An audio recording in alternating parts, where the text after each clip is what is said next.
Hey everybody, this is Anomany, and my name's Dan. And this And is Ron. And this is Steven. Hi, Steven. hi, Steven. And today we're really excited because we got a guest that, guests probably a bit later in the show, but for now Mhm. we have the one guest, but we have Steven runs or helps run Mhm. the most comprehensive website on the Super Mario Brothers movie on the internet, probably in the multiverse.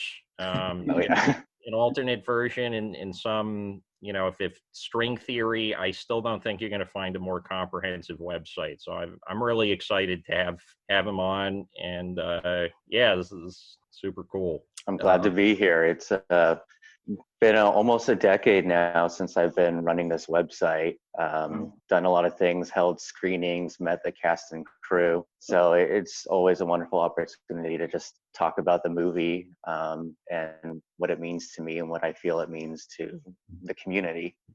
And so I guess what drew you to the Super Mario Brothers movie specifically? Were you were you a fan of the games?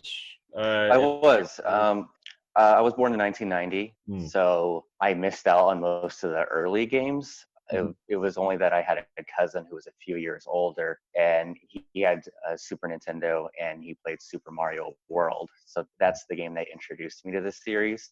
I did end up getting a regular Nintendo and a Super Nintendo myself soon after that, so I was able to experience Super Mario Brothers 1, 2, and 3 as part of my childhood. But World was my introduction. I know some people, surprisingly, they do say that the film is what introduced them to the series, and that's hard to believe. But I myself, it was through the games. Okay. And so when did you see the movie for the first time? My mother, she knew that I loved the games, of course, and she happened to see that it was airing on television. So this was at the time when people had VHS recorders, that type of thing. So she just taped it herself, and she put on her own label. She was always labeling things. She had a label maker, so she labeled it, and she just doodles Mario's face, and then the title Super Mario Brothers in red and blue marker, and Mario himself had like a red cap, and it was very personalized. It was almost like a birthday gift or something. Yeah. And he's like, "Hey, you like Mario? Here's the movie." So it wasn't in theaters, and it wasn't on traditional official VHS release. It was through a home video recording that I would watch it, commercials and all. I always love hearing stories like that because I was working on a VHS archiving project of like off the air TV recordings. I used to go around to like Goodwill sorting centers a lot, and so you can pick up the like if it's a blank VHS tape, you can pick them up like 5, 10 for a buck at a lot of those places. And I always kind of would wonder because you'd have like some people would label the things really meticulously. Some people it was like some kind of like Zen riddle trying to figure out what the hell was on the tape. And it's always cool to hear just how the tape ends up getting labeled, I guess, because I've spent so much time Yeah. wondering about it with strangers VHS tapes, I guess. Mhm. I still have it actually. It's not readily available, but I have it in storage. So it's alongside a regular VHS. I kept them side by side. It's like, which one am I going to watch today? The official VHS or the TV cut? Mm-hmm. Oh yeah, and the commercials. That's funny because I was like in contact with Bob Thompson at the University of Syracuse, who runs their TV department, and the thing he was looking for with these old TV recordings was the commercials. The Mhm. commercials are like harder to find than the actual Yeah. broadcast because that's kind of like the missing context of a lot of this stuff. Yeah. Like for a good 15 years, if you saw this stuff, you probably did not see it as one continuous thing. Mhm. And so what Yeah, that's inspired? part of the appeal of the home video recording that I have is there are, the commercials, Mm-hmm. and many of them are regionalized specifically for the area that I live in. So, it's like Fox 40, the Fox 40 movie, and they're talking about, because I live in California, in Modesto, the Central Valley area. But the TV recording, they're talking about like come to the Sacramento store or the San Jose, things that are within the driving distance. So I know that. Cool. And so I guess the first time you saw this movie, you liked the movie. Was it like love at first sight, or was it just sort of it slowly grew to take up an important space in your consciousness? It took a while for me to come around to it. I liked it just because it was related to Super Mario. I didn't quite understand exactly how. I just knew that this is this is what they had given us. And they said Mario and Luigi, they said Princess, they said Koopa. All the names were there, and I'm like, all right. And like I said, I was born in '90. I was a bit older, so I just narrowly missed the animated series that they had done. And I know for a lot of people that defines their idea of what Mario was. So I knew of the animated series, and I'd seen a couple of episodes, but I hadn't really seen enough of it to have an idea of what it was about. It just seemed kind of cheesy to me. So the movie, in a way, seemed for me was like the real first take on the character. So it was more definitive for me.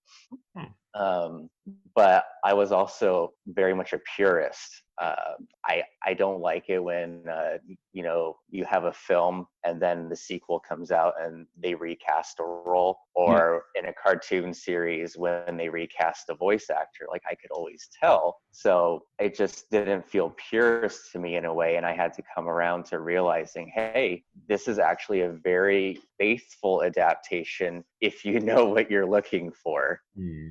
It was something that I had to really after reading the scripts, because there's a long timeline of script revisions and different writing teams who took on the project, and that provides a lot of context from the development, and there's a lot of backstory elements that didn't make it into the final theatrical cut. So after having read all of the different scripts, and that was a process in itself because we didn't have all of them at one time. We would acquire a new script revision every once in a while, and sometimes things would come up on eBay and we're like, do we have this version or not? And we just have to take a risk. We'd buy it anyways just to be sure. And sometimes it was like literally the same date revision that we already had. And other times there would be differences, but they'd be buried in there. So all in all, there's about 7 different script revisions that we finally have, and that really shows how much the story was whittled down by the time it finally made it to theaters. And people, one of the main complaints people have, and even for myself personally, is the opening animated prologue where you have the 2 dinosaurs just casually eating, and then there's like a skunk going by, and Dan Castellaneta, the voice actor of Homer and many other roles, is doing a faux Brooklyn accent, like life was good. And I didn't get it. I didn't know what that was about, but that was a very late addition in production. It wasn't written in any of the scripts. That was added after they had removed like 30 minutes of deleted scenes. So they're like, we have to contextualize it.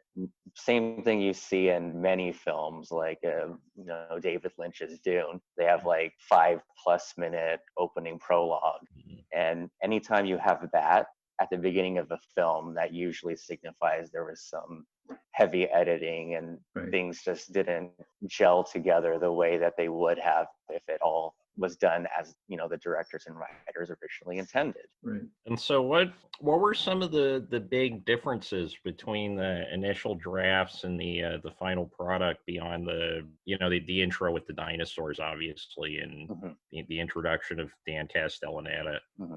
Well, the very first version of the script that we unfortunately don't have was written by the Oscar-winning writer of Rain Man. They wanted to put some prestige behind the project. Like, look who we hired. Look who's writing the script. Yeah. And we haven't actually been able to read it ourselves, but we've interviewed people who did read it or were familiar with it. And as far as we can tell, it was very much a rewrite of Rain Man itself, so much so that people nicknamed it Drain Man. You had Mario as the older brother of a mentally handicapped Luigi on an existential road trip across the country. Very similar to Rain Man, but he kind of adapted it to the Super Mario property. And you see this a lot. People think that the Mario movie is like darker and edgier, but when you realize that they were actually going to try to, do an Oscar bait film, it goes to show you that there's still a fine line between the audiences that they're trying to reach. The final film is still very much appealing to children and teenagers, but I don't think any kid or teenager at the time would have been interested in a Rain Man type film. But that didn't really go anywhere. But they spent like $1 million just getting that script written. No kidding. Then they were like, okay, we needed to go much closer. We need to actually take this property seriously. We're going to do something very faithful. So they got the writers of like the Flintstones, the live action Flintstones film, Richie Rich. They brought that writing team in, and they wrote a very faithful script that's quite good, actually. I think people would have enjoyed it if that had been adapted. Okay. It's still similar to the final film in that it begins in our world. It's set in Brooklyn. Mario and Luigi are plumbers. They fall into like the sewer system, and it brings them into the fantasy world. So it's still that same setup that you see even in the earlier animated series. But it diverges wildly from that point. Once they get into the actual fantasy realm, you have Koopas described as turtle creatures, you have Goombas described as bipedal mushroom people. It's what you might expect. And that actually got very far into development. There's a lot of concept artwork out there. It Mario jump on anyone in that version? Because that was the thing I noticed about the final cut, is that he never actually takes anything out by jumping on top of it. This version had a lot of power-ups. Like it had mushrooms, the raccoon leaf, it had the star power. It was everything that you would want. It was beyond.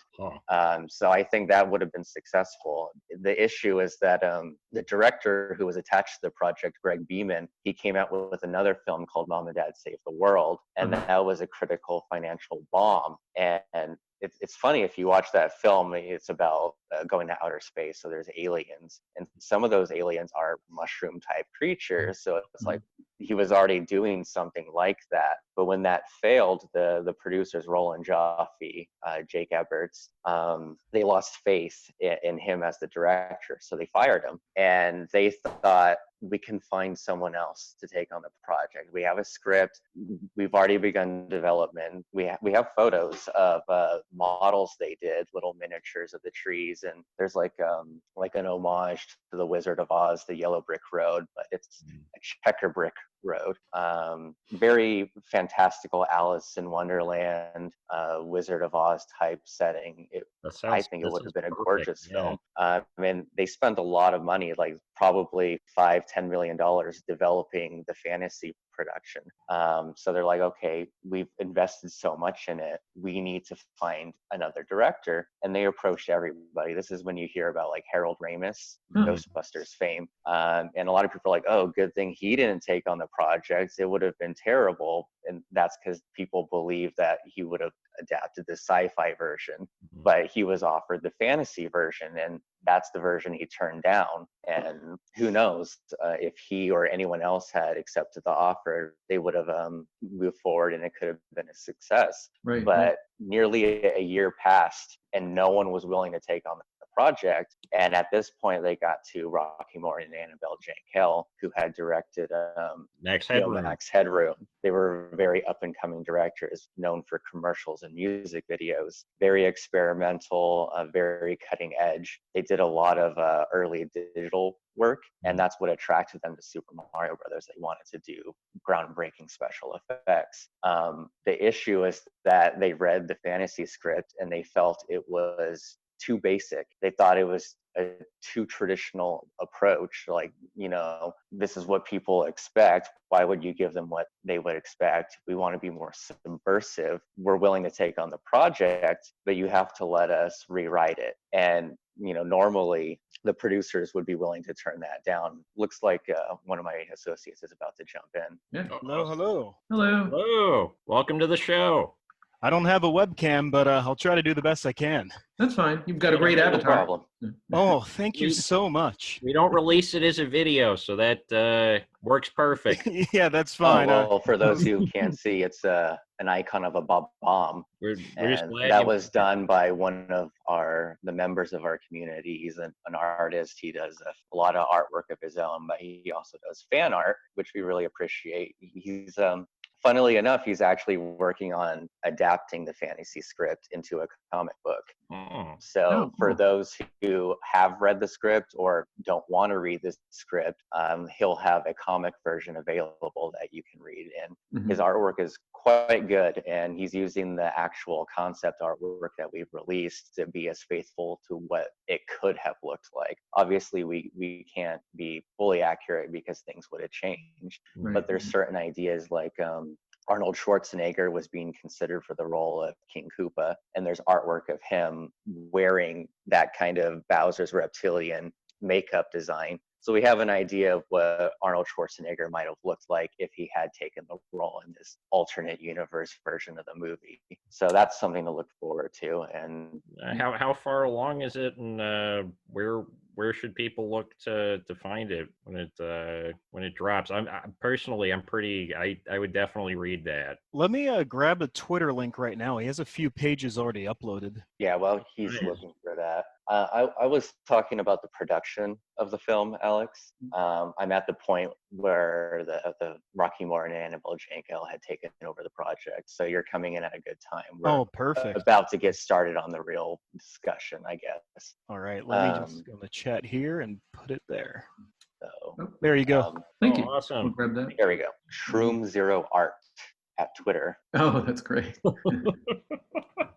So Rocky Morton and Annabelle Jankel were offered the roles of taking on the project, but they wanted to rewrite the project. They wanted to be more subversive. And Roland Joffe and Jake Evers, the directors, were in a bind because the rights had a deadline. They needed to get the film into production, and they had already wasted 2 years development that went nowhere. They had to get production started. So if someone was willing to adapt the fantasy version, they would have gone forward with that, but they couldn't because Rocky and Annabelle were the only ones willing. So they went with them, and Parker Bennett and Terry Runte were hired to take on the project, and we have their initial pitch document where they kind of outline what they'll do with the project and why they should be hired as the writers. And they kind of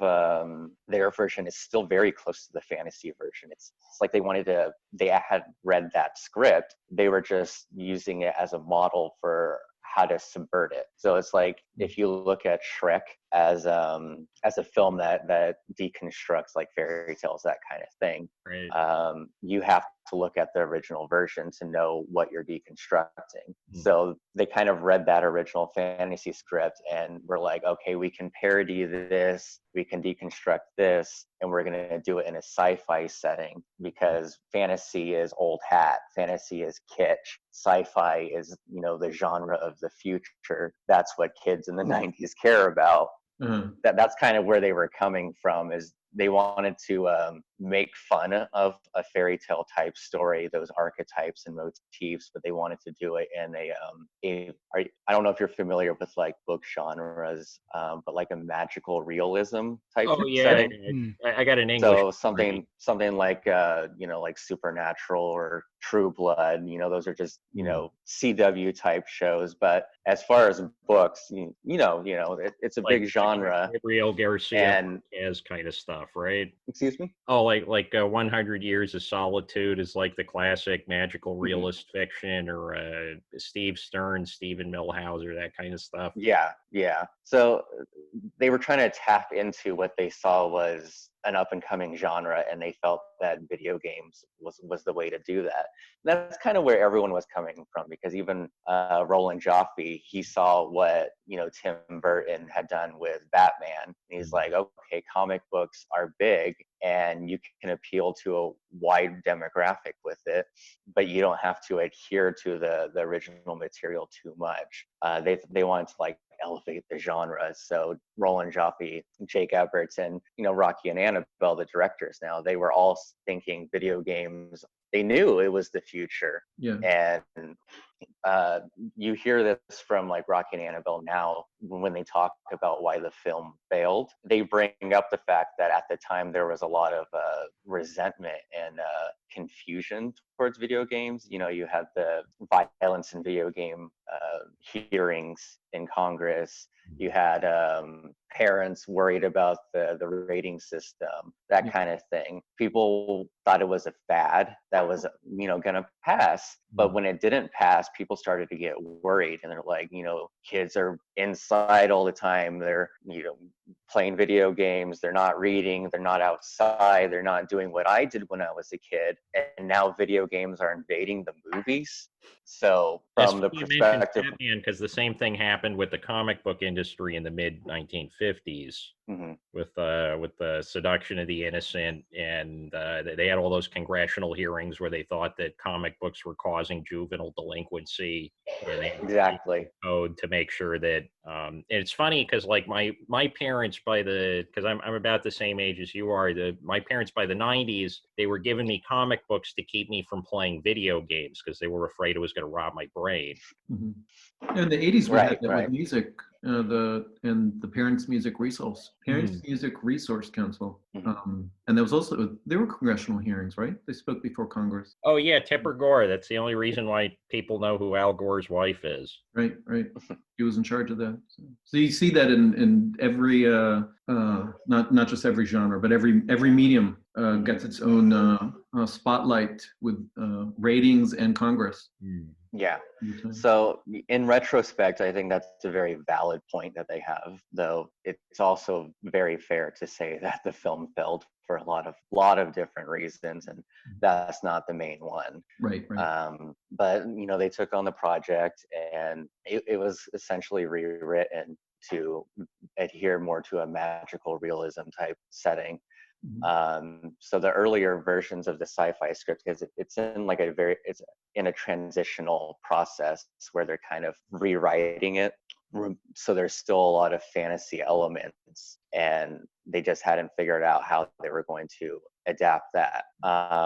But they ended up, working out all the kinks, and they had a script that they liked. It was very political. It was very violent. It was like inspired by Mad Max. So the film itself has a section where Mario and Luigi are in the desert, pursued by Iggy and Spike. They don't spend a lot of time there. In the scripts, what was originally intended was that there was going to be a death golf tournament. So Koopa is holding a golf tournament, and he's playing with all of his lackeys, his propaganda minister, the guy who runs the War Department, and you have like a ESPN, the sports network, they're covering it, and they're playing golf with literally like cannonball-sized golf balls, and they're just putting them across this primordial setting where there's like a quicksand that eats people alive, and there's like a T-Rex, giant crocodiles, and he's using this setting, Koopa is using this setting to purge all of his ministers because he feels that they're a threat to his power. So there's a lot of interesting political commentary that got cut down, and you still see some of that political angle in the film itself, but not as much. Wondering about that when we watched it.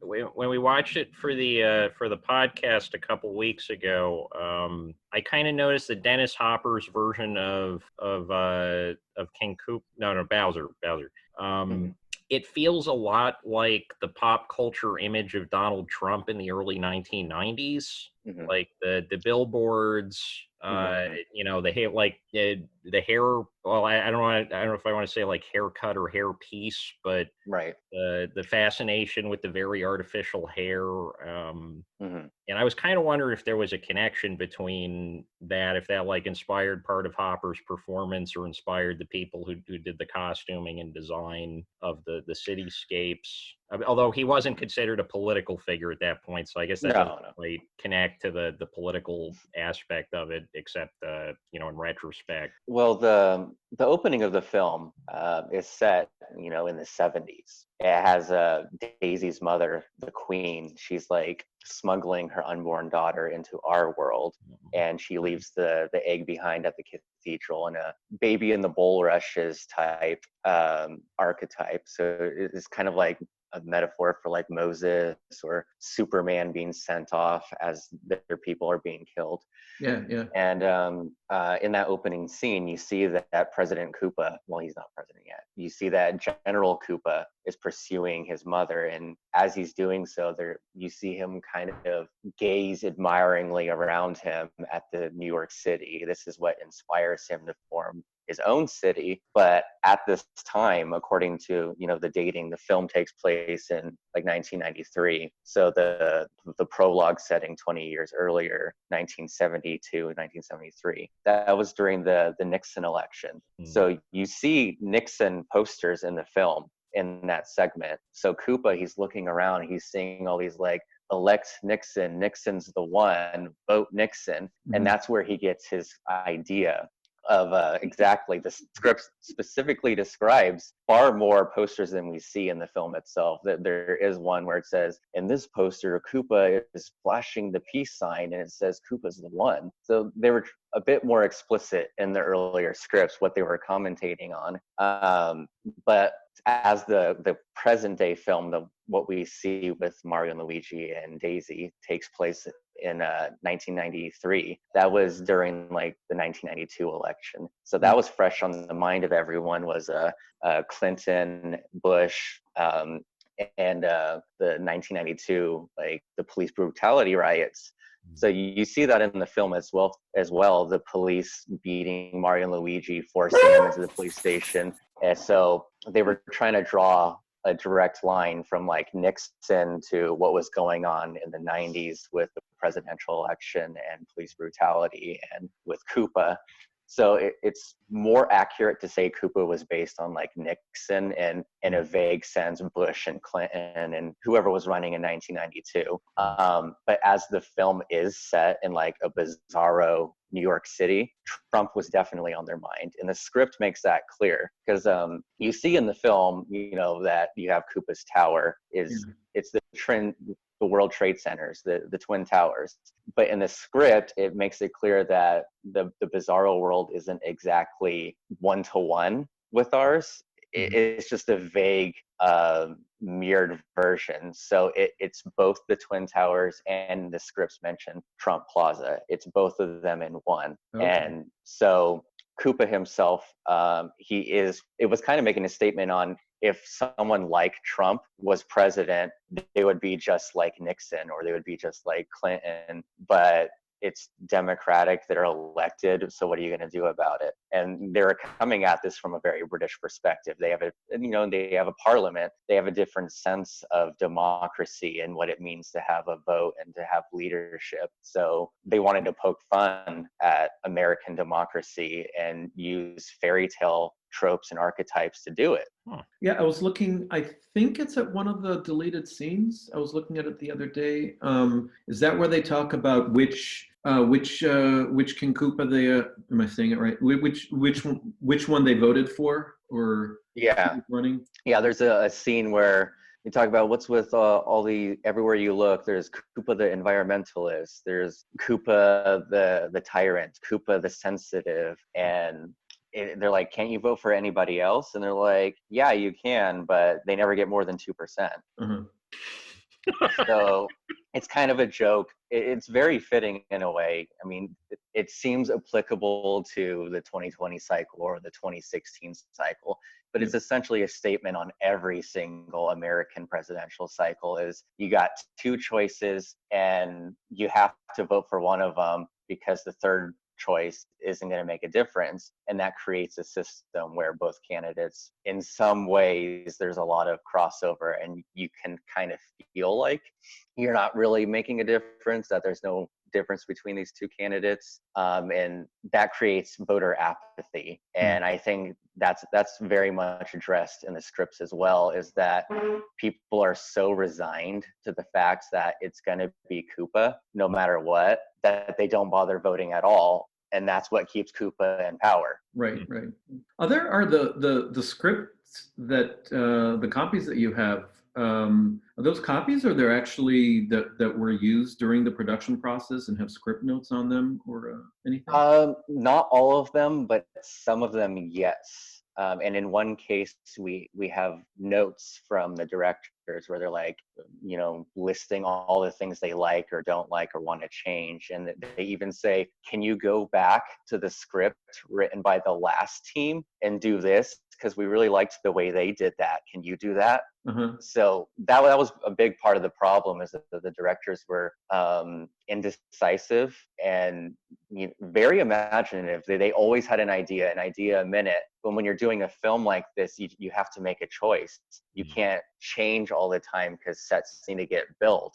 So they were always, coming up with new ideas. And after a certain point, the producers, they realized that they had to put a stop to it. They couldn't afford it. They'd already spent about $15 million on, the fantasy production, on the prestigious Drain Man script. They wanted to kind of deduct that from the sci-fi production. They didn't want to add more cost on top of it. Right. So it got to a point where just weeks before production was to be started, they hired a script doctor without telling the directors, without telling the cast that was already signed. They already signed to the script, and they were going to be coming to the shoot in a few weeks. So the producers didn't tell anyone. They hired a script doctor to rewrite it, to bring down the budget. And another aspect was that Disney had also come in and they bought the distribution rights, but they wanted to be able to market a family-friendly version of it.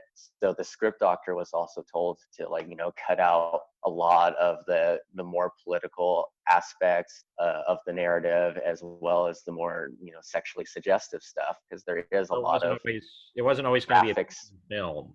Excuse me? It wasn't always going to be a PG film. There was a potential No. rated Mario Brothers. It was more geared towards like PG-13, because the directors and the producers as well, they felt that they wanted to market towards a teenage young adult demographic, like with Batman 89, Batman Returns, Teenage Mutant Ninja Turtles, a darker aesthetic, but still funny, satirical, a sense of humor, that kind of thing. And they felt that the Super Mario franchise had been going on long enough that it made sense to target them. They're older. They've already played the games and watched the cartoons. They're ready for the Teenage Mutant Ninja Turtle experience. Right. And this also ties into the fact that Luigi is the protagonist and Luigi gets the girl in a way. A lot of people question, why isn't Mario the lead? Why isn't Mario doing the adventuring, the damsel rescuing, while Luigi's just the sidekick? And that's because the directors figured that when the games first came out, older siblings would be playing Mario, the first player, and that most of the time the younger sibling would be second player, Luigi. And they felt that the Mario games had been out long enough that the older players, the older siblings who had played Mario, might have grown out of the series, but that the younger players who had played as Luigi and now identify with that character would be old enough to still be interested in the series, and that they should be the ones that are catered to with the story. So from a development process, from the perspective of adapting these characters, they knew what they were doing in a way. But it's not that they necessarily knew what their audience wanted. People are confused because they didn't get what they wanted, but the director still had a vision. They weren't just, throwing paint at the wall and seeing what stuck. And So, I do Joey, think it's fair to say that they were effective because, the vast majority of fans of the games are Mario fanboys. That's going to be true no matter what. But a bare minority are like, I like Luigi. Luigi's my boy. I've played all of Luigi's Mansion. I played Mario is Missing. These are the people who like seeing side characters get the spotlight every once in a while. So they feel that the movie did something that the games never have. Because even now, Luigi is almost always sidelined, and people would love to see a Luigi RPG type game, but Nintendo hasn't delivered that. But for some reason, this 1993 movie delivered exactly what Luigi fans want. So there's something there for everyone, and I feel like as this discussion goes on, I'm going to keep bringing up, and this is why these people like this movie for that reason, because there's so many reasons why people like and appreciate the movie. So a new challenger has emerged. Hi Ryan, thanks for making it to the show. Hello, I'm here. All right. And so now we have, I think, at least according to Steven, for the first time ever, the entire team behind the website, or at least a substantial chunk. So thanks for coming on. And so I was going to ask, I've always been kind of fascinated with video game adaptations of movies adapting video games. So like the infamous Street Fighter, the movie, the game. Was there ever a plan for a Mario Brothers, the movie, the game? Nothing we've ever found has shown that was the case. Pretty much as soon, Capcom and stuff was different with Street Fighter. They took a different approach with that.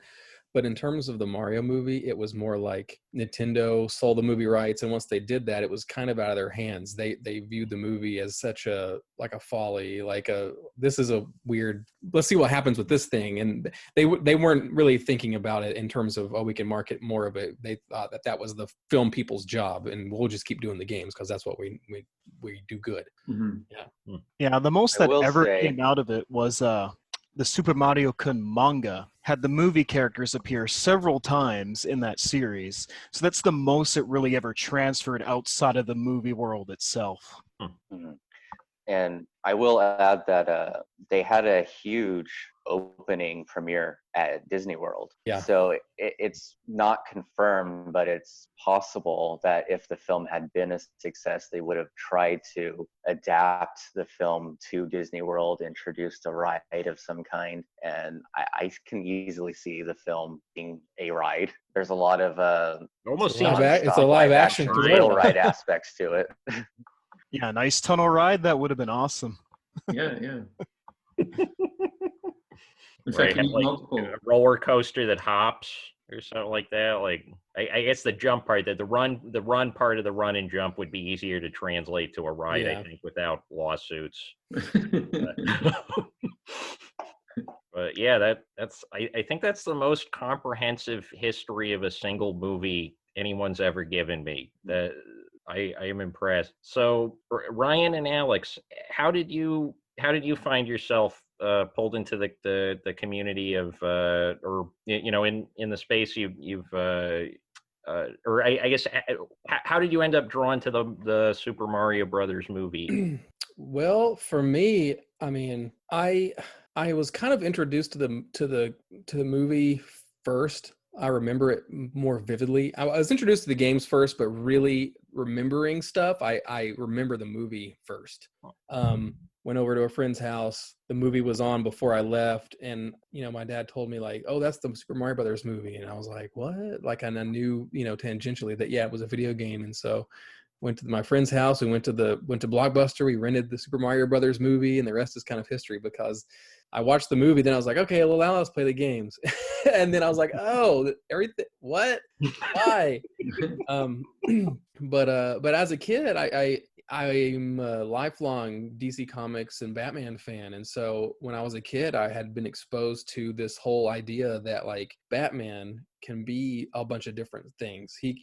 At the same time, I was exposed to the 60s TV show, the Tim Burton Batman and Batman Returns, and Batman the Animated Series all at the same time. And it was all Batman, but it was all completely different forms. And so once I got over the initial shock of the Mario thing, I was like, okay, this is weird, but now I want to figure out why and how and stuff. And so I just kind of bought my own copy of the movie and played all the games and tried to dissect it all. And and so as the internet rose in terms of fan sites and communities talking about this stuff, I just found that there wasn't a nice central spot for people to discuss the Super Mario Brothers movie, and I felt like it had always gotten the short shrift because it is so weird, and it is kind of like easily, and because of the reaction at the time, it's easily like, oh, that weird thing, that must have been bad.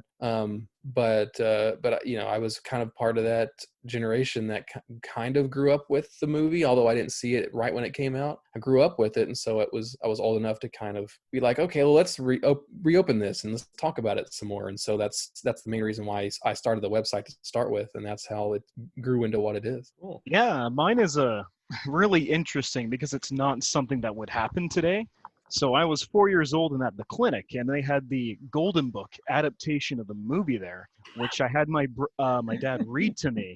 And I was 4, so I only knew it was Mario. I didn't question why there were all these live action photos and real people in the pictures. And then a year later, I go to my local toy shop, and there they have the Ertl toy line from the movie. And I see the same logo, the same like Steel Noir, Super Mario Brothers. And I question the toy owner, like, what is this? This is so strange. And he's like, yeah, it's the movie. You've never seen it? And my 5-year-old mind was just blown. So we went over to, all Canadian people will know, your friendly neighborhood Rogers Video, and rented the movie. And, history came from there. As a 5-year-old, I didn't question it. I'd seen Batman, Ninja Turtles. I thought, movies were more so for adults. Like, naturally, they were going to be darker and a bit more weird. So the tone just seemed natural to me. Like, this is what the movie was and what Nintendo intended. There were very few fan sites and, resources around to really find out the history at the time. So, that just was the Super Mario Brothers movie to me. I never questioned it. Until 2007 comes along, years and years later, Nostalgia Critic puts out a review, and I find out everyone hates the movie, and my heart is broken. So how did the three of you end up connecting?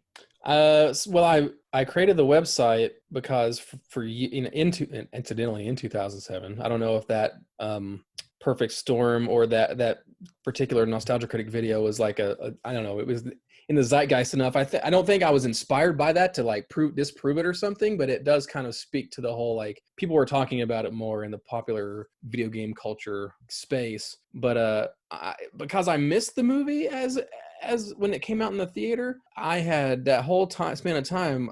Whenever eBay became a thing around the year, I think we joined in like 2000. So like I'm just a kid, right? But in like middle school or whatever. But I'm like, okay, the first thing I ever bought from eBay was the Super Mario Brothers soundtrack CD, and I didn't stop there. I just kept getting everything because I'm like, okay, well, what else did they make? Oh my gosh, they made toys. They made trading cards. They made stuff. So I just kept collecting stuff, trying to see like what are some of the wilder things they made to tie in with the movie. When the movie came out on the VHS, they had a promotional plunger that had the logo on it.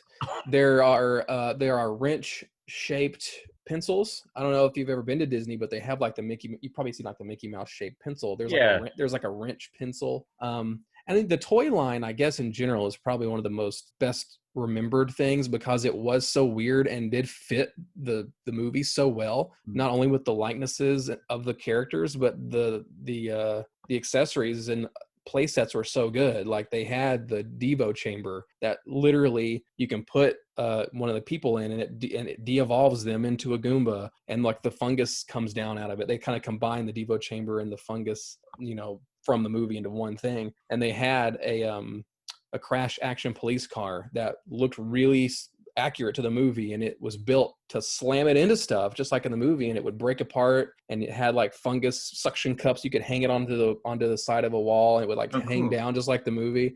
So Ertl put some thought into that toy line. So that's, I mean, it's not the weirdest thing, but it is just by extension of them capturing the movie so well. So does this mean that there are Bob Hoskins and Dennis Hopper toys out there? Oh yeah. Wow. And the likenesses are pretty darn good. Well, I know what I'm getting Ron for Christmas now. Yeah. Oh, I mean, when I think of Bob Hoskins, I think of his role in Brazil. That's the first time that I saw him. Yeah. In anything, so. Yeah, and he's a plumber, right? Yes, you're right. He is. Oh, yeah, he's with Robert De Niro, right? And they're like going around fixing the ductwork. Yeah. Well, Bob Hoskins is the state is the official state plumber. Right. Robert De Niro is the. He's like Robert De Niro's rival. Yeah. He has taller brother too. But I think I steamrolled over your question, but I made the website in 2007. I got all this stuff over the years, and I'm like, okay. And then that combined with me feeling like there needed to be a place on the internet for people to talk about this, and for me to like showcase this stuff and make a space to be like, hey, let's reevaluate this movie. So I made the website in 2007, and then Steven came on not that, like a year later or something, because I had done an interview with one of the special effects crew that worked on the fungus, and Steven saw that and he was like, hey, I think we can, like, he just emailed me. I had like the forums at the time, but he was like, I think I'm going to try to see if I can get in touch with other people. So he got in touch with Mojo Nixon and helped me interview Mojo Nixon for the website. And then it just kind of steamrolled from there. And me and Steven just working together on the website, on the content, just exploding after that. And then Alex came in later after the crazy, what brought him to us was the discovery of the work print extended cut. Yeah, Alex, can you tell us about that? Yeah, of course. So my history kind of with this community is weird because I was part of it early on in the YouTube scene under a channel called Mega Cooper Bros 64, and Steven contacted me from there, and I joined the forums and created more videos and shared them on there, and then disappeared for several years.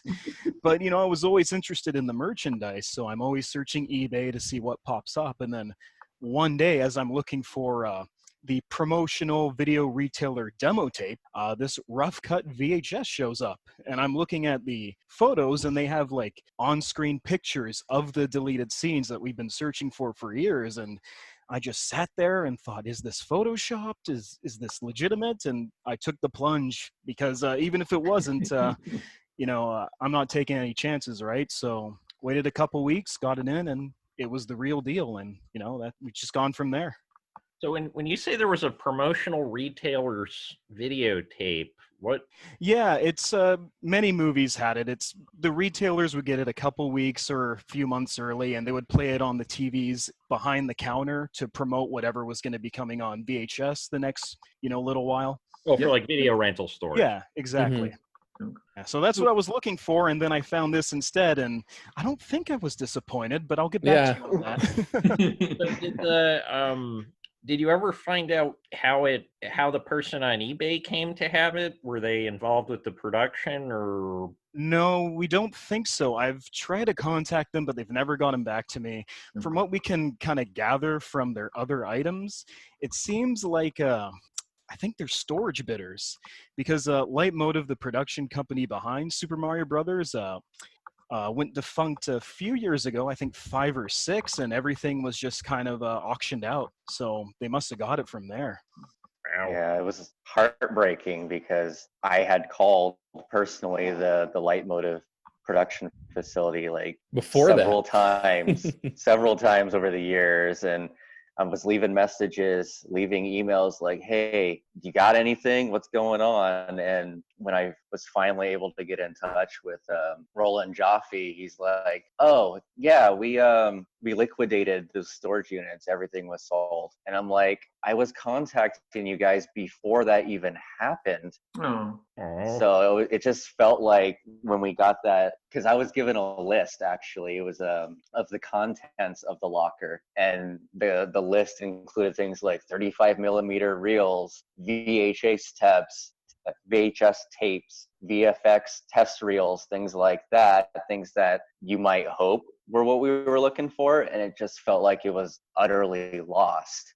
So to hear that it finally ended up, or at least some of it finally ended up in public auction, was a great relief, because now it makes me feel like maybe the other stuff is still out there too. So this is what you have, the rough cut VHS is an official version. It's not a copy of a copy of a copy. It's a copy, but it's it's like second generation instead of like 82nd generation. Okay. It would have been used in the production when they were cutting stuff together.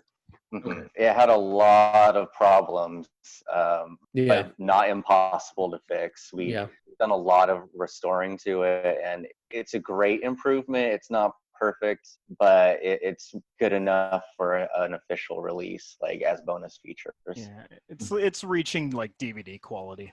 And so this was just like straight up VHS, or was this like broadcast digibeta kind of tape we're talking? It's a straight up VHS.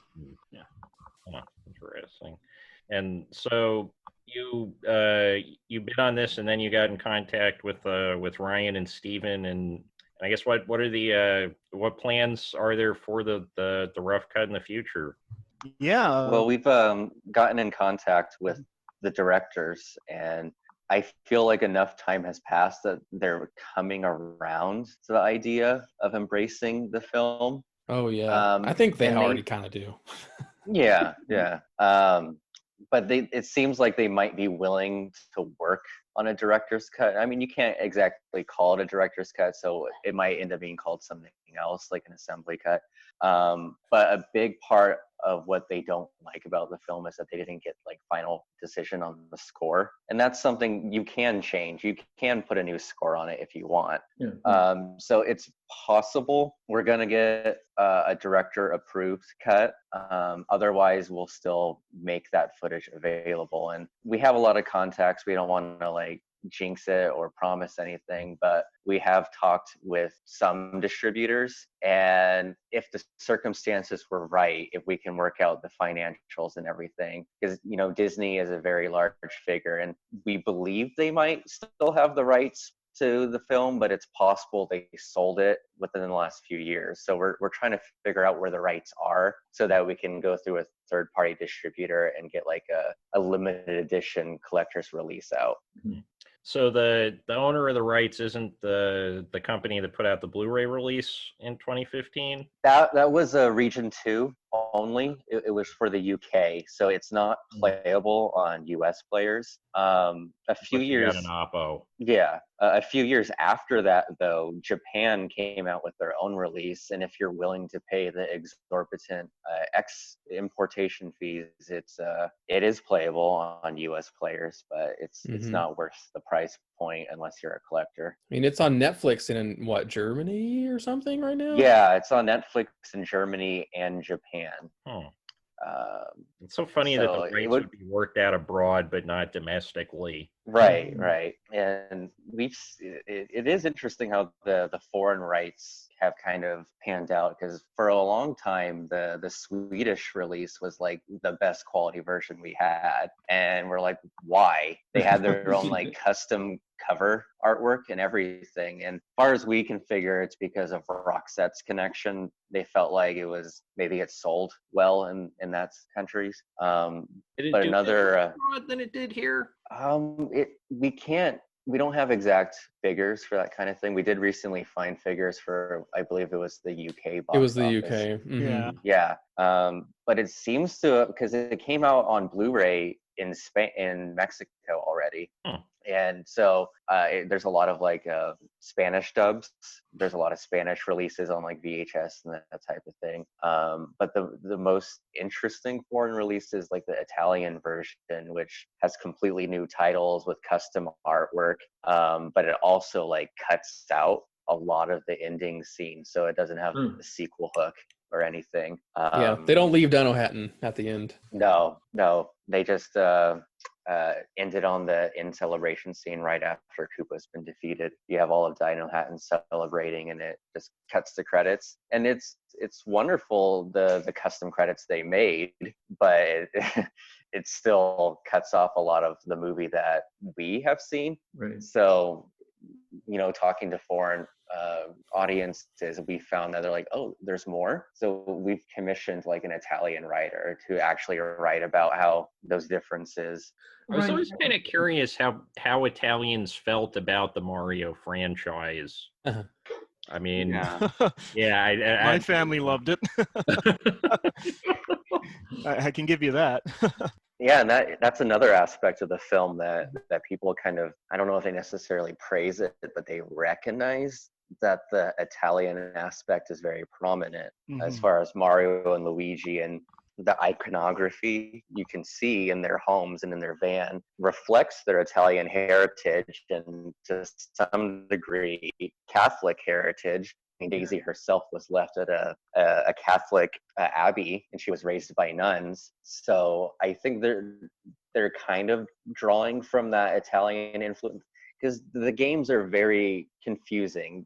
At the time the film was made, if you ignore the cartoon series, which I don't know, we don't know how much the directors and writers were familiar with the cartoon series. It seems like they only bothered to play with the games. But as far as the games are concerned, it's just archetypes and motifs, and you have some extra information like, oh, they're plumbers. But that's never said in the game, but it was kind of understood that was some extra detail about their background, that they're plumbers. Well, I always heard the reason why he was Italian is because when Miyamoto was designing Donkey Kong, if he didn't put a mustache on him, he just looked like this like disturbing flesh blob. I don't know. Yeah. Like a lot of his design came about because of the limitations in pixels and color usage. So they had to define his face with a mustache to make the arms distinct from the shoulders. He added like the coveralls. So it was all mostly like practical reasons, but there is the story that he was named after the Italian landlord of Nintendo of America's headquarters. So these are things that people kind of understood about the character, but wasn't really defined by the games. And it's an interesting artifact of that era, looking back at the cartoons and the film and seeing how much they acknowledge the Italianness, the Brooklynness, the New Yorkness, the plumberness. And those are things that are just sort of lost from this series now. Yeah, just look at the live action segments of the Super Mario Brothers Super Show, and that'll get you that'll get you pretty far. Was that the one with Lou Albano? Yeah. Okay. That one I remember, because I remember I played the game when I was in college. I actually went all the way through. I defeated the game, or I won the game. I don't know which is the right way to say it. I missed a lot of classes in order to do that.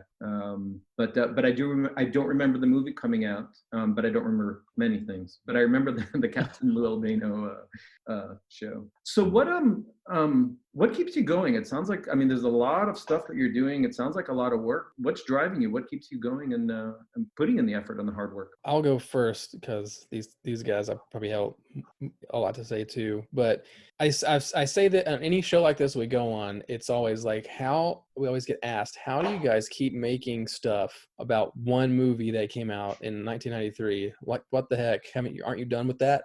And no, it's so weird. Every time that I think we're done or that there's nothing else to find, we get in contact with somebody that's involved with the movie that we've never spoken to, whether it's an actor or a crew member or something, or somebody will remember something new, or we find something ridiculous that should not exist, like this, work print tape. Right. There's always something to find or discover or archive about this thing. And since we're so deep down the rabbit hole, it seems like it'd be such a shame to stop now.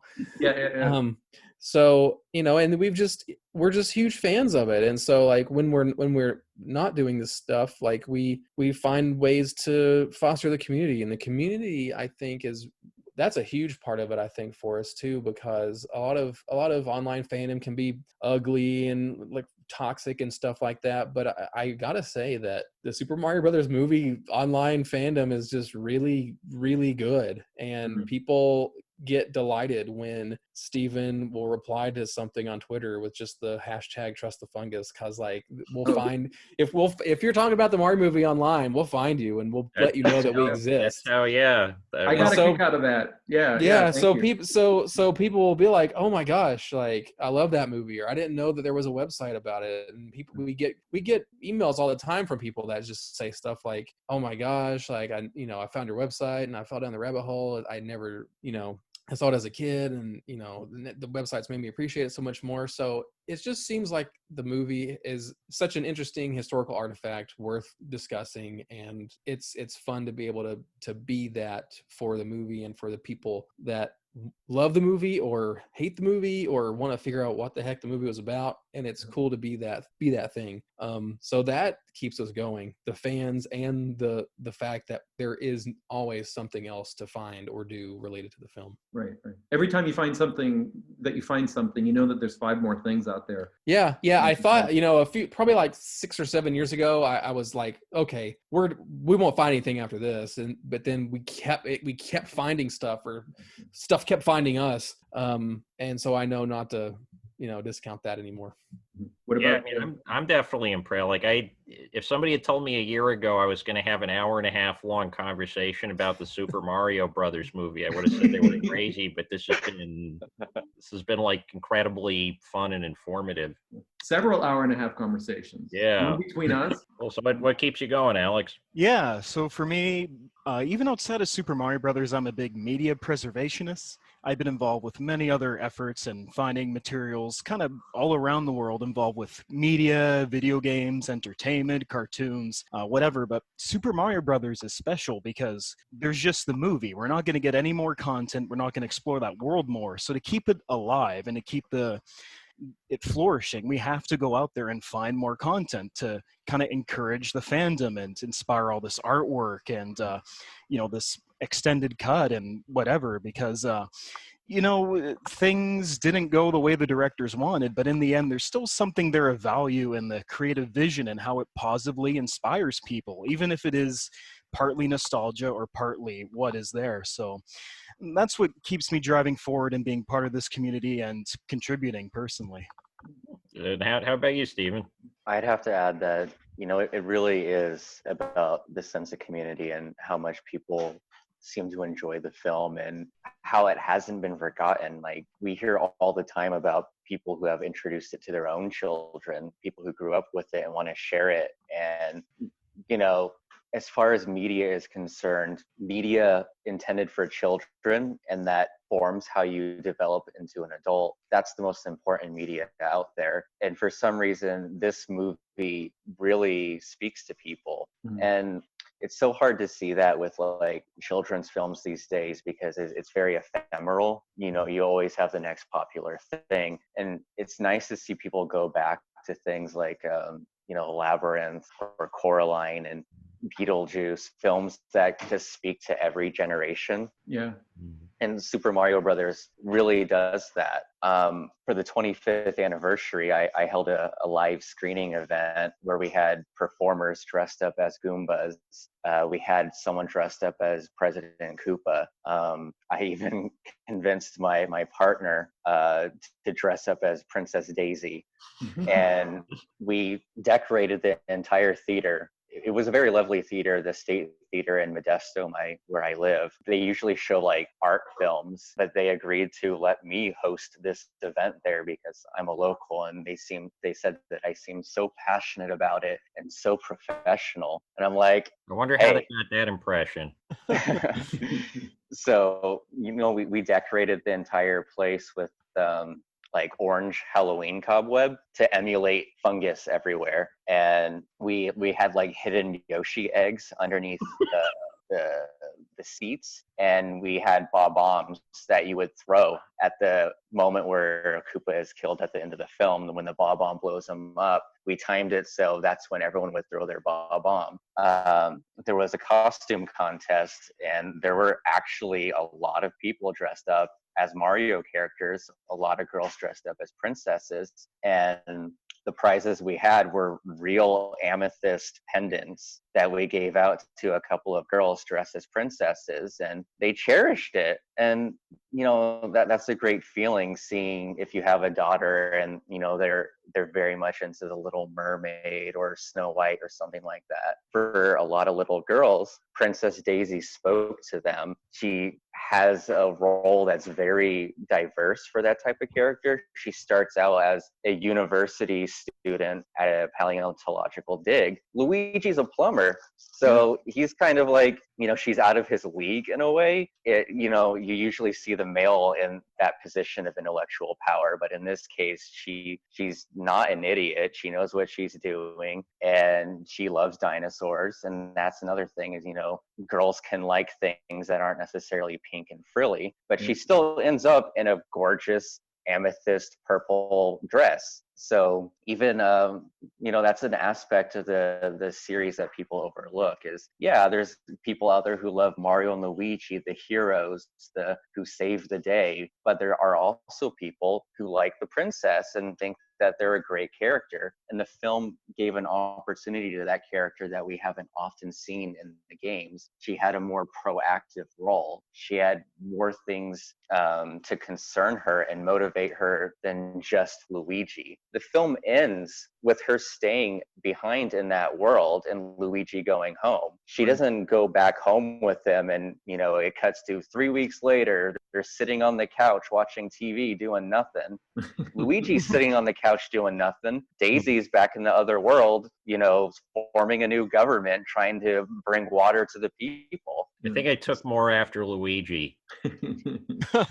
Yeah. Can you explain to me something in the movie? What was and maybe I missed it, but what was the reason for that anti-plumber stance? Because it seemed like every 5 minutes when somebody was yelling something, like plumbers was some sort of right, like plumbers was a racist epithet or something, or like that is more a case that the dialogue was being rewritten a lot and simplified. So at one point in the script, Koopa is informed there are 2 plumbers. They have the pendant. They have Daisy, and he says, "Put out an all points bulletin for plumbers." And they had to simplify that. Who knows what an all points bulletin is? Most people probably don't know what an APB is. So they're like, "Oh, just simplify it. Put out a plumber alert." And it has proved a little confusing to people because we hear that all the time. Like, do they not like plumbers there? That in earlier versions of the script, that was a plot point. In an earlier version, Koopa receives a prophecy that he will be defeated by a plumber. So he's in this like King Herod, Pharaoh type position, and he has to kill all the plumbers to ensure that he's going to maintain his rule. And according to these scripts, Mario and Luigi's father was a plumber from the parallel universe. So they're from that world too, not just the princess. And their father was the last plumber, and he escaped to our world. So not only does Daisy have this like prophetic purpose of saving her world, Mario and Luigi are also saviors. And I think it's that definitely works in a more traditional take on Mario games. It's very much a fantasy universe, and that works. But as we talked about earlier, Rocky Morton and Annabelle Jane Kell wanted to be subversive. They didn't want to give people what they were expecting. So they wanted to tell that type of savior story about a lowly figure, a plumber, in a more magical, realist setting. And how do you tell that type of story? Oh, well, they're plumbers, so they must be pro-labor. They're blue-collar working class.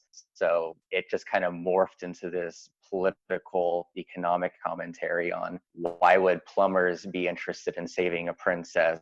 And I think that makes sense. Oh yeah, when we watched the film for the podcast a couple weeks ago, I kind of noticed that like it has a fairly sophisticated understanding of labor politics for a thing about an alternate universe with dinosaurs and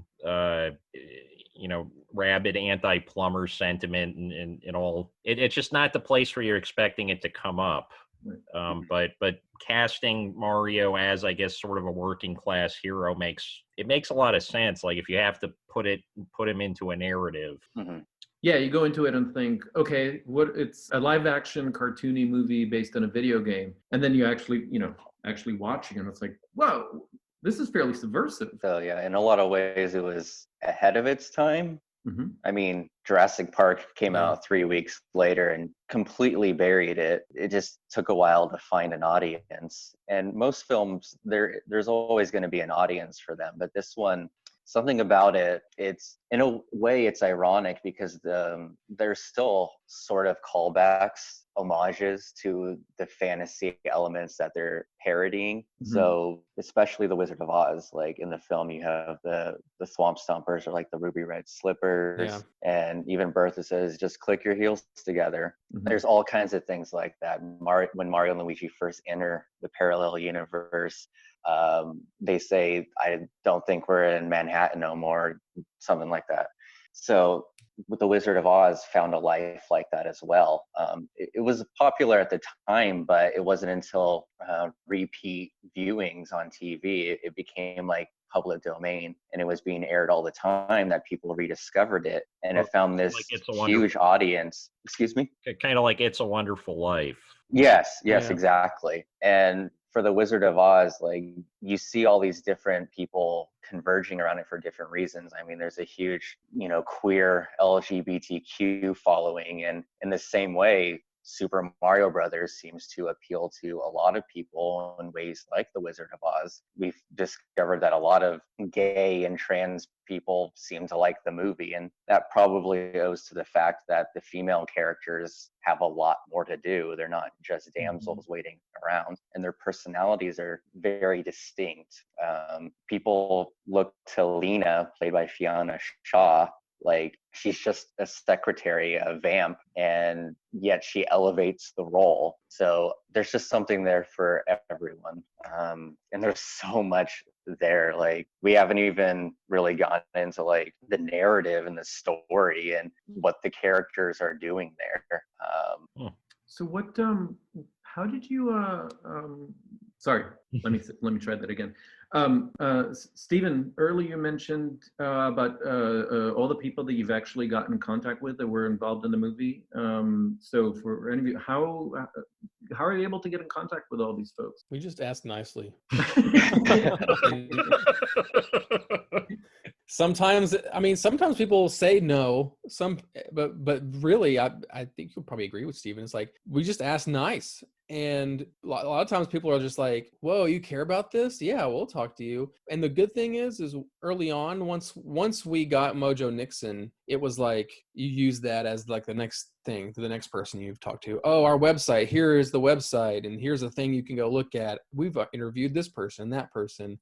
So they know we're not just some weird dudes or whatever. And it's in a lot of cases, interviewing somebody, they'll be like, oh, I know X, Y, and Z. So we'll get more interviews from somebody else, and they'll be like, oh yeah, I told my friend so-and-so about you guys, and here's their contact info. So we'll get more interviews from existing interviews also. So okay, we got you guys on this program.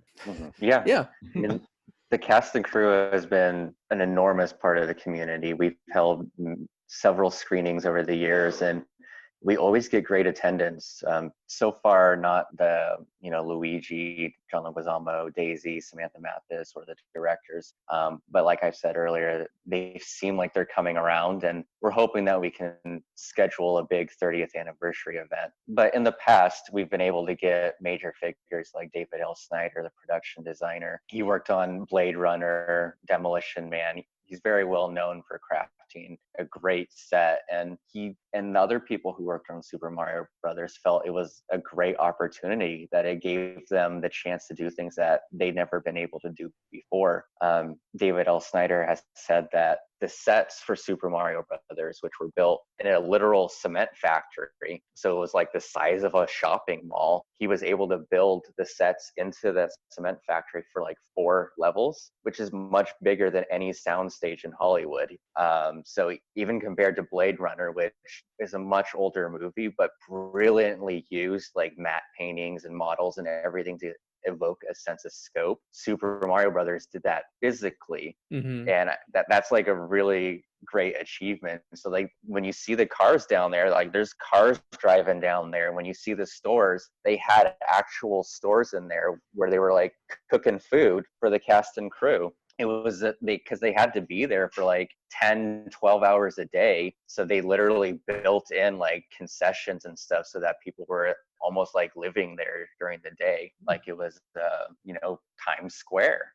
And so, what do you feel the impact of the Super Mario Brothers movie has been on future video, or on not future, but later video game movies, especially now that I think video game movies are finally coming into a place where they've distanced themselves enough from U-Bowl. People are willing to give them a chance again. And I kind of know, like, I watched the Sonic the Hedgehog movie the other day, and I felt like a lot of it did seem to be drawing off of, I guess, sort of like plot conventions and archetypes that were set up in the Super Mario Brothers movie. I guess because, I mean, nobody had really done a live action video game movie up to that point that I could think of. It's the text. Is that the first? Was that the first video game movie? Super Mario Brothers is, yes. Okay. Yeah. And I think to your point, I think the reason that's the Sonic movie, and I did a Sonic movie reaction video for our Mario YouTube channel because a lot of people were asking what we thought about it, and I think the biggest crossover that I saw is that like the movie doesn't shy away from the fact that it's a movie. It knows that it needs to be an adaptation. It's not just like, oh, we just made the game 3D and made it an hour and a half. Like, you can say that people can say that that's what they want, but if you did that, people wouldn't like it, And they took that probably to a super extreme for Super Mario Brothers, but I think that's probably the most important lesson to take is to remember it's a movie. Remember you can adapt things. And some of the other ones in the middle, I think, kind of got lost in the Hollywoodness of it, or it's a product, not a, it's so I feel like the Mario movie kind of, its influence has kind of gone up and down in terms of the pop culture narrative. I think the clickbait articles you'd see would be like, well, this is the first example of what not to do or whatever, but that's oversimplifying it. I think the biggest lesson is remember the format you're in, and remember it's an adaptation, and don't be afraid to take risks with it. And I think like part of the movie going public as a whole, they like to kick something when it's down a lot.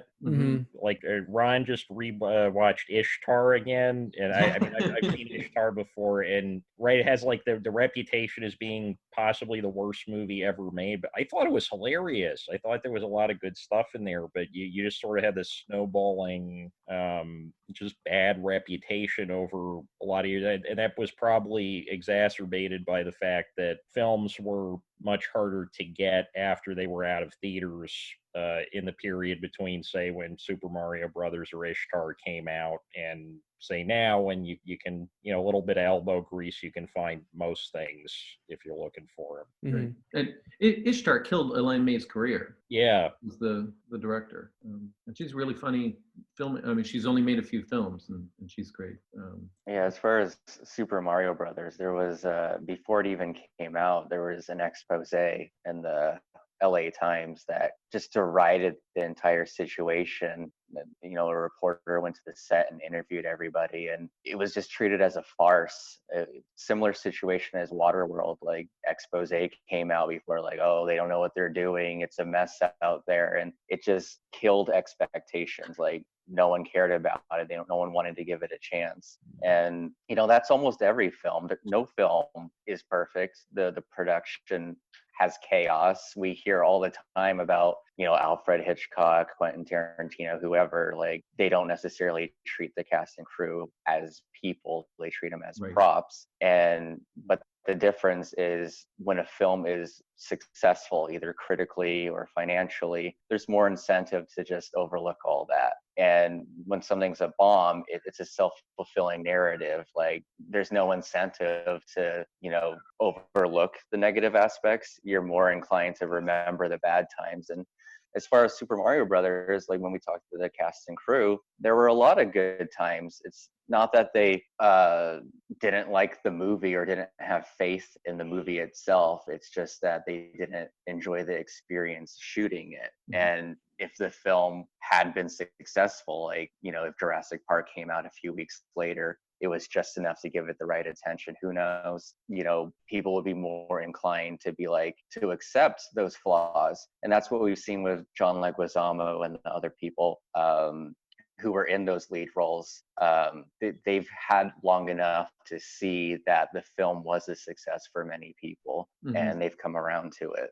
So they're willing to be like, you know what, it wasn't that bad. I just had a bad experience, but I'm happy that, you still enjoyed it. It's sort of interesting you mentioned that there was an expose beforehand that killed expectations. And I think that kind of speaks to the difference of trying to release a film in 1993 versus releasing a film now, because something kind of similar did happen with the Sonic the Hedgehog movie. There was all that controversy about his fangs, and like you look.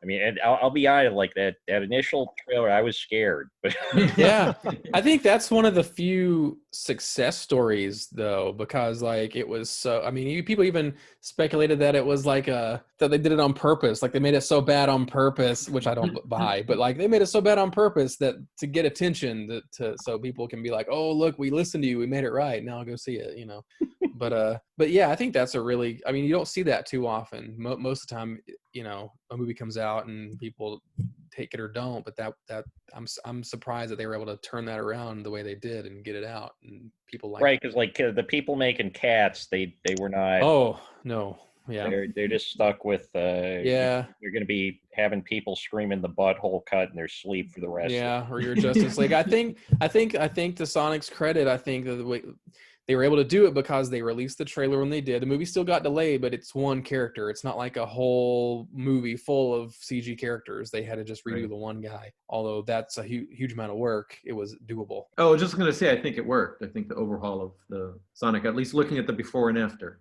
yeah, huge difference. Yeah, I didn't think about like rabies or anything when I was watching it. What are your plans for the future of the website and the community? You were mentioning a 30th anniversary screening. We talked quite a bit about the Alex's discovery of the test cut, or not the rough cut, excuse me. What's next? We have so much content that it's hard to keep it posted. Like the website is like so behind just because we keep putting content out and I don't have enough time to post about the content. It's really kind of ridiculous. But yeah, we have unpublished interviews and merchandise, and I've got like a whole book. I've got like a whole binder full of the, most films have like a on-set photographer that takes nice key shots of things being filmed, or we'll take pictures of things that need to be in the movie. I've got a whole binder from the film set photographer with all the set photos that she took in it, and those need to be digitized and like restored a little bit. So that's like a nice little bucket list thing on my list of things to do. But on the midst of all that, we're hoping to get the website itself, with the overhaul sometime soon, so it's easier to view and post things quicker and work on mobile devices and things like that. But I'm sure Stephen could mention a few more things. Yeah, there's the 30th anniversary is going to be the biggest one in our lifetime. And after that point, it's a lot harder to maintain a community because the actors, the cast and crew are starting to age beyond. And we've already been running into that. Yeah. Yeah. Bob Hoskins, Dennis Hopper passed away. And that's a huge shame.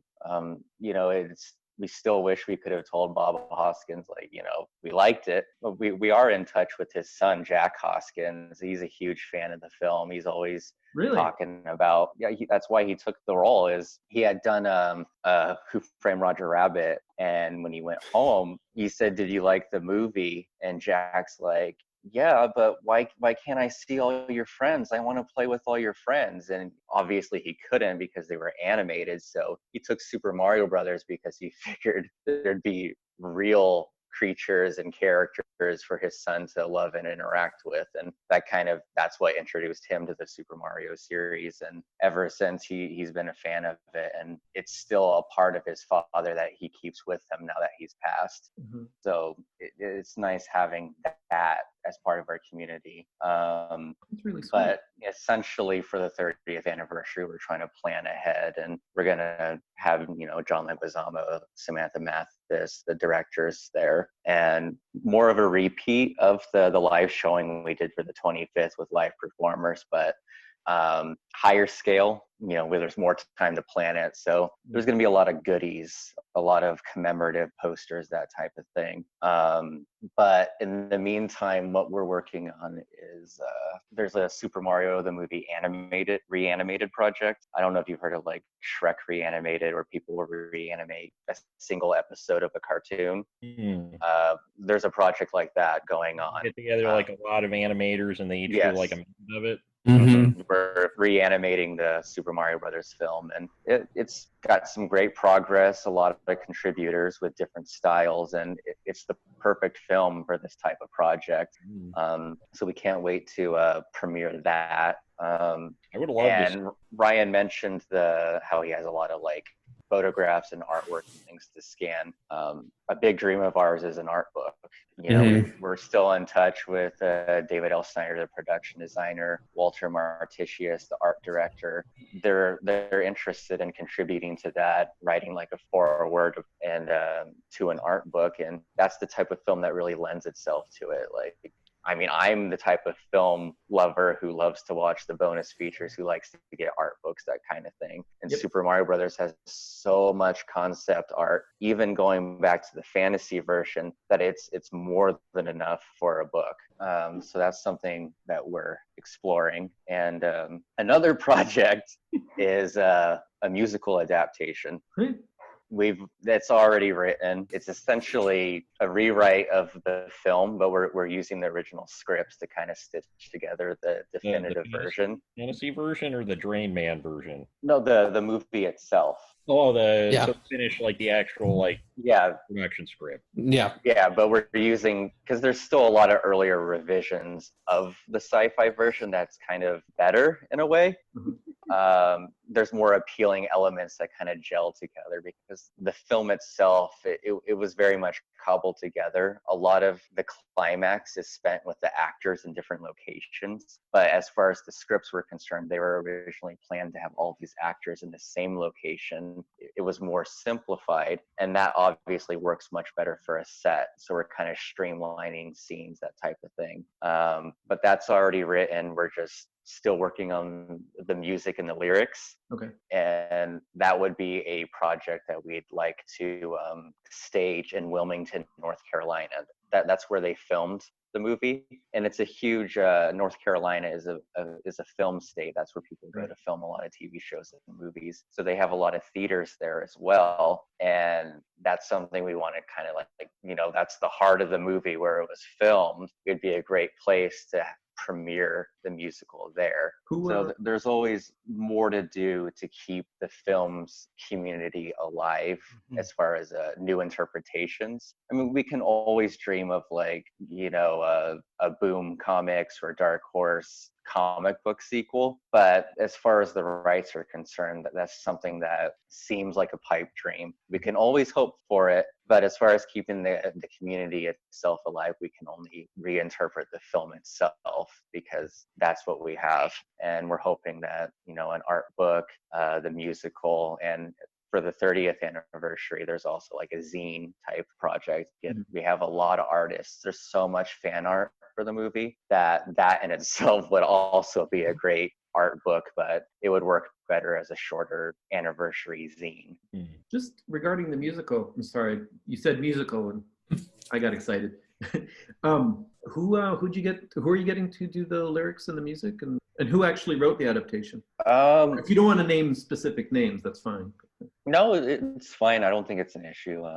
I reached out to a lot of people, and it was I was kind of looking for a playwright who had worked with similar material.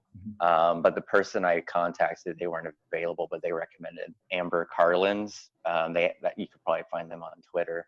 They wrote it, and as far as the music and lyrics, we'd interviewed Professor Amy Davis. She was a professor in the UK who deals with like fairy tales and mythology, and she'd written a book on like Disney princesses, that type of thing. Okay. So we interviewed her for a documentary project where, talking about where the film sits in terms of pop culture, its influences, and what it inspired, that type of thing. And so after we had done that interview, I was like, hey, we're working on a musical, and we're kind of approaching it like a Disney princess type project. Would you be interested in being involved? And she said yes. And then she brought in Sidine, some other person who is also involved. So we have two people working on the music and lyrics, and then the writer of the script itself was separate. So this is like Ryan earlier when you mentioned the rabbit hole. So okay, oh yeah, this now when you say, okay, wait, you mentioned a documentary project. So I want to know this. yeah. There's like two documentary projects that are like fighting for supremacy almost. We've had a lot of we've done filmed interviews with some of the actors and writers on the movie. And Steven's also commissioned we've also had a bunch of interviews with like academic people talking about the film from an academic perspective. So we've got a lot of footage of stuff, and it's like trying to figure out how that's going to fit together into a finished narrative. But you might be able to speak a little bit more about that, Stephen. But it's a bunch of we're always got a bunch of ideas, and there's a lot of content. There's a lot of content for that stuff. That can make a really interesting film. Mm-hmm. Yeah, there's getting the sense talking to you guys that I'm just looking at the tip of a much larger iceberg. Yeah. Mm-hmm. Mm-hmm. Well, in a lot of ways, the film's community is like Ghostbusters. That film's universe lends itself well to like cosplay. You have the Mario and Luigi, you have the jumpsuits, that type of thing. And it's the Ghostbusters fan community started in the same way, just a bunch of people making their own costumes and getting together. And there's a lot of crossover fans too. We're familiar with people big in the cosplay community who very often like dress up as Ghostbusters characters. They have their own jumpsuits, their own proton packs and stuff. And they seem to also like Super Mario Brothers. And they're like, well, I made my own Thwomp Stomper boots. And like they're like intricate recreations made with literal like metal and working light pieces and stuff, because those boots are really cool. So it feels like, as far as the community is concerned, we can still build it outward. There's still ways to express your love for the movie, and as the live screenings have shown, people like to dress up, and they're willing to dress up as characters from the movie, and that's something we want to facilitate. I guess where did the concept for the musical first start, or where was that your idea, Stephen, or was it sort of a discussion that happened, or? That was my idea, just because I love musicals. I grew up on Disney movies, so a lot of people are like, "Oh, another song segment." Like, I love the song segments. I grew up watching Aladdin. That was my favorite movie, and even though I'm a boy, obviously, I appreciated the Disney princess films as well. Those are still very valid stories to tell and very interesting. And for Super Mario Brothers, the movie, it felt like it lended itself well to that type of story, especially since Disney bought the distribution rights to the film. That technically makes Daisy a Disney princess. And that I started thinking of the implications behind that. That's why I approached Professor Amy Davis to do the documentary interview, talking about those archetypes and motifs. And just the more I thought about it, the more I realized how Daisy was like she's the focal point of the story. Mario and Luigi are the leads just because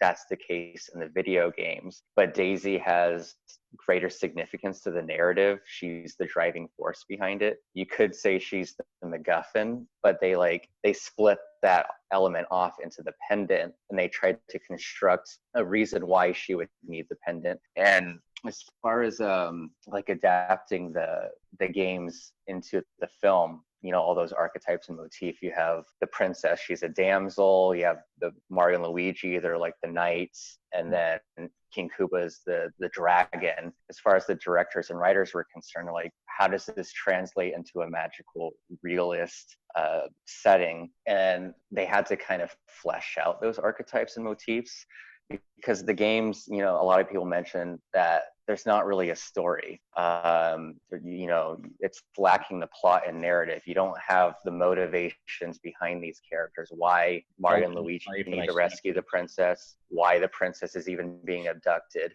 These things the directors felt like they needed to explain. Right. And they had to look at like past media to find, you know, those answers. And if you look at like Daisy, or, you know, the princess in general, you go into like an underworld. So you go into an underworld to rescue the princess, and that evokes like, if you know, that's how the film is like inspired by The Wizard of Oz. You know, that's a lost girl narrative.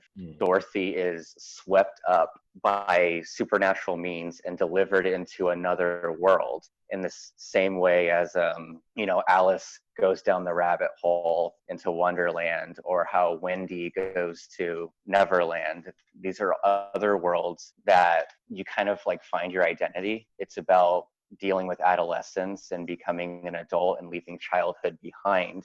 So that's the kind of an archetype that they were exploring with the princess, is maybe that's why she's being abducted. And when you look at, you know, the underworld, Dino Hatton, the fantasy world as kind of the supernatural realm, that's how you have to approach Koopa, the person who's abducting the princess. Why would they want to abduct her? Do they want to marry her? Does she need to be sacrificed? They needed a motivation behind that.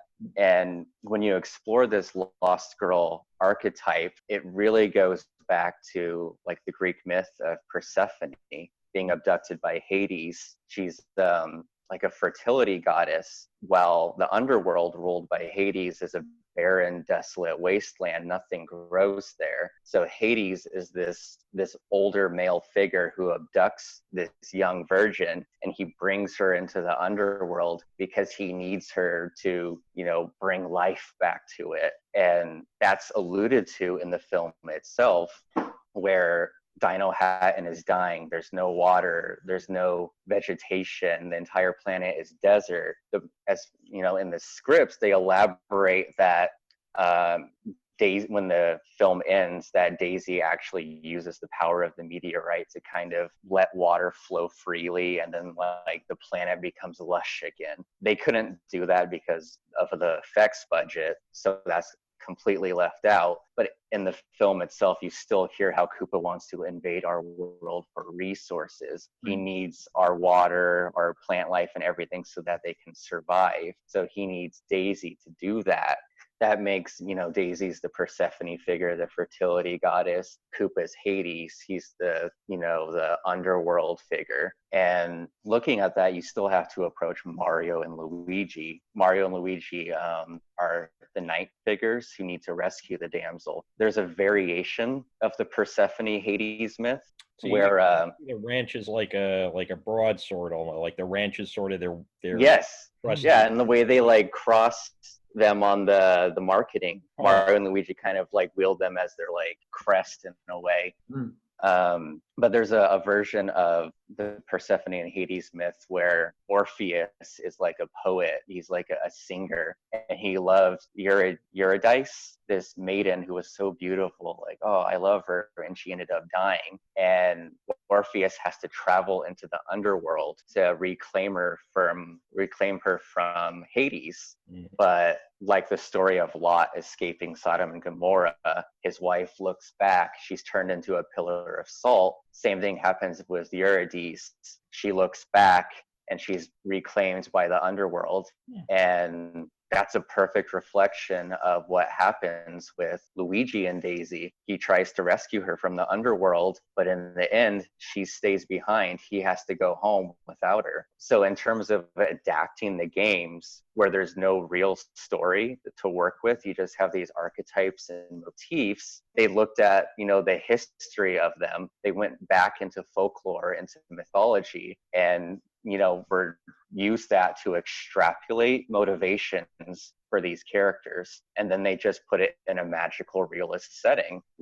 Instead of an underworld of fire and brimstone or Mordor, it's New York City, it's Times Square, it's the Boom Boom Bar, a nightclub with go-go dancers. And that's definitely something that's been explored in fiction ever since. Like, even looking at The Matrix, Neo is told to follow the white rabbit, and he follows the white rabbit to the club. And then in the next film, where he meets the Merovingian, at Club Hell, and the Merovingian's wife is Persephone. So, people who are confused by the film and how it came to this conclusion on adapting it into a magical realist urban setting, it's not like they were completely out of their depth. These are interpretations people had at the time and continue to have. It's just, as far as the audience was concerned, it's not what they were looking for from the Super Mario Brothers property. Almost like it could have, because the Mario series itself started out as kind of I don't want to say like an appropriation, but it was supposed to, Donkey Kong, it was supposed to be a King Kong game initially, and it could have just as easily taken that route of, although I guess you'd need Bowser in a Super Mario Brothers movie. You couldn't have Donkey Kong really be the villain in especially because they were coming out with the Super Nintendo Donkey Kong games at that point. So Donkey Kong had been kind of completely rebranded from the kind of the guy throwing barrels image. And there's still elements of that in the film, because they were approaching it as kind of an origin story, a prequel to the games. And you still have Scapelli, who's like the rival plumber construction figure. And, that definitely alludes to Wario or even Foreman Spike. And at the end of the film, when he's de-evolved into a chimp, hey, that's Donkey Kong. So they were trying to tie all these elements together in I like to say they Burtonized it, but you could also say they Nolanized it. You have a lot of source material to draw from, and they're trying to create a new story using established characters. They just don't feel the need to tell the exact same stories that have already been told. Well, it's sort of interesting they chose to focus on Daisy versus Peach, because if I'm remembering correctly, the only game that Daisy had appeared in up to that point was the 6 golden coins, the Game Boy Mario. Maybe she appeared in another game after that, but that's the only one I can remember. Yeah, NES Open Golf Tournament, I believe, in 1991. That's the only other game up to that point. So 2 games. Yeah. Right. They basically game, it's like she's Mario, like suddenly Mario and Peach must have had some disagreement because he's chasing after this other woman all of a sudden. Yeah, so Daisy was in Super Mario Land.